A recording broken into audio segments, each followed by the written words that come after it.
सभी को जय हिंद। तो आज हम देखेंगे अभी जो रेलवे का एग्जाम चल रहा है एनटीपीसी का, तो 12 जून का सेकेंड शिफ्ट का क्वेश्चन देखेंगे। देखिए कि किस तरह से क्वेश्चंस पूछ रहा है। तो चलिए बिना देर किए आज का पहला प्रश्न देखते हैं। पहला प्रश्न था, हड़प्पा की अधिकांश मुहरें डैश की बनी होती है। तो इसका राइट आंसर आपको देना था ऑप्शन नंबर सी, सेल खड़ी की बनी होती है। तो इस पे आधारित कुछ महत्वपूर्ण पॉइंट को देखते हैं। हड़प्पा स्थलों से पुरातत्वविदों द्वारा हजारों मुहरों की खोज की गई है। अधिकांश मुहरें सेल खड़ी की बनी है, जो एक प्रकार की नर्म पत्थर है। उनमें से कुछ टेराकोटा, सोना, सुलेमानी, चट, हाथी दांत और फेंस से भी बने थे। तो चलिए अगला पॉइंट देखते हैं।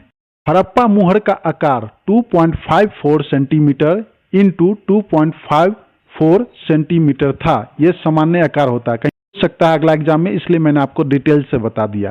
तो चलिए अगला प्रश्न देखते हैं। उठती अप्सरा की चित्रकला किस स्थल की गुफाओं में पाई जाती है। तो इसका राइट आंसर देना था ऑप्शन नंबर बी, अजंता की गुफाएं। तो इस पे आधारित कुछ महत्वपूर्ण पॉइंट को देखते हैं। उठती अप्सरा की कला अजंता की गुफाओं में पाई जाती है, विशेष रूप से गुफा 17 में। यह अजंता की गुफाओं के प्रसिद्ध भित्ति चित्रों में से एक है। मरती राजकुमारी और बुद्ध उपदेश देते हुए भी शामिल है। काफी इंपोर्टेंट प्रश्न है, घुमा के पूछ सकता है। तो चलिए अगला प्रश्न देखते हैं। लिखित में से कौन सा बंदरगाह भारत के पश्चिमी तट पर स्थित है। तो इसका राइट आंसर देना था आपको मंगलौर बंदरगाह। तो चलिए अगला प्रश्न देखते हैं। पाकिस्तान जलडमरू मध्य से कौन से देश जुड़े हुए हैं। तो इसका राइट आंसर आपको देना था ऑप्शन नंबर ए, भारत और श्रीलंका। तो इस पे आधारित कुछ इंपोर्टेंट पॉइंट को देखते हैं। जलडमरू एक जलडमरू माध्य है जो भारत और श्रीलंका को अलग करता है। यह बंगाल की खाड़ी को पाकिस्तान जल संधि से जोड़ता है। तो फ्रेंड्स सभी पॉइंट को ध्यानपूर्वक पढ़ लीजिएगा, क्योंकि क्वेश्चंस घुमा के पूछ सकता है। तो आप घबराइएगा नहीं, बी केयरफुल, पूर्वक पढ़िएगा तो आप आसानी से पास हो जाइएगा। तो क्वेश्चंस घुमा के पूछ रहा है। चलिए अगला प्रश्न देखते हैं। सरकार ने म्यांमार और थाईलैंड में आए विनाशकारी भूकंप को जवाब में बचाव कार्यों का समर्थन करने के लिए कौन सा ऑपरेशन शुरू किया। तो इसका राइट आंसर आपको देना था ऑपरेशन ब्रह्मा। तो चलिए अगला प्रश्न देखते हैं। प्रसिद्ध त्रिमूर्ति सदाशिव भारत की निम्नलिखित में से किस गुफा का हिस्सा है। तो इसका राइट आंसर आपको देना था एलिफेंटा। क्या एलिफेंटा, यह क्वेश्चंस कहीं पूछ सकता है घुमा के। तो चलिए अगला प्रश्न देखते हैं।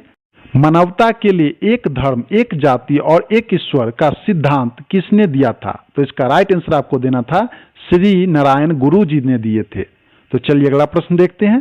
किस आयु तक के बच्चों को किसी कारखाने या खदानों या खतरनाक कार्यों में नियुक्ति से प्रतिबंधित किया गया है। तो इसका राइट आंसर आपको देना था 14 वर्ष, जिसमें यह ऑप्शन था उसमें आपको टिक करना था। तो चलिए अगला प्रश्न देखते हैं। प्लस ऑफ द एथेरिटियन नामक पुस्तक कब लिखी गई थी। तो इसका राइट आंसर आपको देना था पहली शताब्दी ईस्वी में लिखी गई थी। तो फ्रेंड्स अगर वीडियो पसंद आ रहा है तो प्लीज एक लाइक कर दीजिए, क्योंकि इसी लाइक से हमें मोटिवेशन मिलता है और मैं आप लोगों के बीच सबसे पहले वीडियो दे पाता हूं। और जो लोग अभी तक चैनल सब्सक्राइब नहीं किए, सब्सक्राइब कर लीजिए, बेल आइकन की घंटी को ऑन कर दीजिए, ताकि वीडियो का नोटिफिकेशन सबसे पहले आप तक पहुंच सके। तो फ्रेंड्स आपको एक चीज पता है कि करंट अफेयर कितना ज्यादा पूछ रहा है। तो मैं यहाँ पे डेली करंट अफेयर का वीडियो अपलोड करता हूँ। तो प्लीज आप एक बार देखिए, आपको काफी फायदा मिलेगा। सबका प्लेलिस्ट अलग अलग बना हुआ है। तो चलिए बिना देर किए अगला प्रश्न देखते हैं। खोज में अस्थायी रूप से किसी फाइल को डिलीट के लिए किस शॉर्टकट की का प्रयोग किया जाता है। तो इसका राइट आंसर आपको देना था शिफ्ट प्लस डिलीट बटन का यूज किया जाता है। तो चलिए अगला प्रश्न देखते हैं। 6, 2 और 3 में संशोधन के लिए संसद में किस प्रकार के बहुमत की आवश्यकता होती है। तो इसका राइट आंसर आपको देना था विशेष बहुमत। तो चलिए अगला प्रश्न देखते हैं। पानी का त्रिक बिंदु होता है, क्या आपको आंसर देना था। वह ताप और दाब जिस पर किसी पदार्थ की ठोस, द्रव्य व वाष्प अवस्था संतुलन में होती है। समझे फ्रेंड्स, त्रिक बिंदु के मान कितना होता है 273.16 केल्विन तथा 611.2 पास्कल होता है। यह अगला एग्जाम में पूछ सकता है आपको, तो याद रख लीजिए इसको। तो चलिए अगला प्रश्न देखते हैं। भारत के राष्ट्रपति डैश कार्यकाल पूरा होने से पहले लोकसभा को भंग कर सकता है।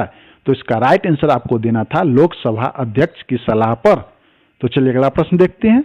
भारत के सबसे पश्चिमी बिंदु का नाम बताइए। तो इसका राइट आंसर आपको देना था गुहार मोती। तो चलिए अगला प्रश्न देखते हैं।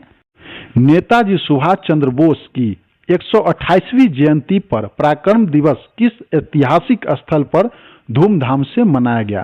तो इसका राइट आंसर देना था बारावती किला जो कटक में है, ये आंसर आपको देना था। तो चलिए अगला प्रश्न देखते हैं। प्रख्यात निर्देशक अर्पण सेन को भारतीय सिनेमा में उनके योगदान के लिए WBFGA द्वारा किस पुरस्कार से सम्मानित किया गया? तो इसका राइट आंसर आपको देना था सत्यजीत रे लाइफ टाइम अचीवमेंट अवार्ड से सम्मानित किया गया। फ्रेंड्स, अगर आपको वीडियो पसंद आया तो प्लीज एक लाइक कर दीजिए, और जो लोग चैनल सब्सक्राइब नहीं किए प्लीज सब्सक्राइब कर लीजिए, बेल आइकन की घंटी को ऑन कर दीजिए ताकि वीडियो का नोटिफिकेशन सबसे पहले आप तक पहुंच सके। और एक बार करेंट अफेयर जाके देखिए, आपको एग्जाम में काफी फायदा मिलेगा क्योंकि सबका प्लेलिस्ट अलग अलग बना हुआ है। तो फ्रेंड्स, मिलते हैं नेक्स्ट वीडियो में। आप लोग अच्छे से एग्जाम दीजिए। All the best. Thank you so much. जय हिंद, जय भारत।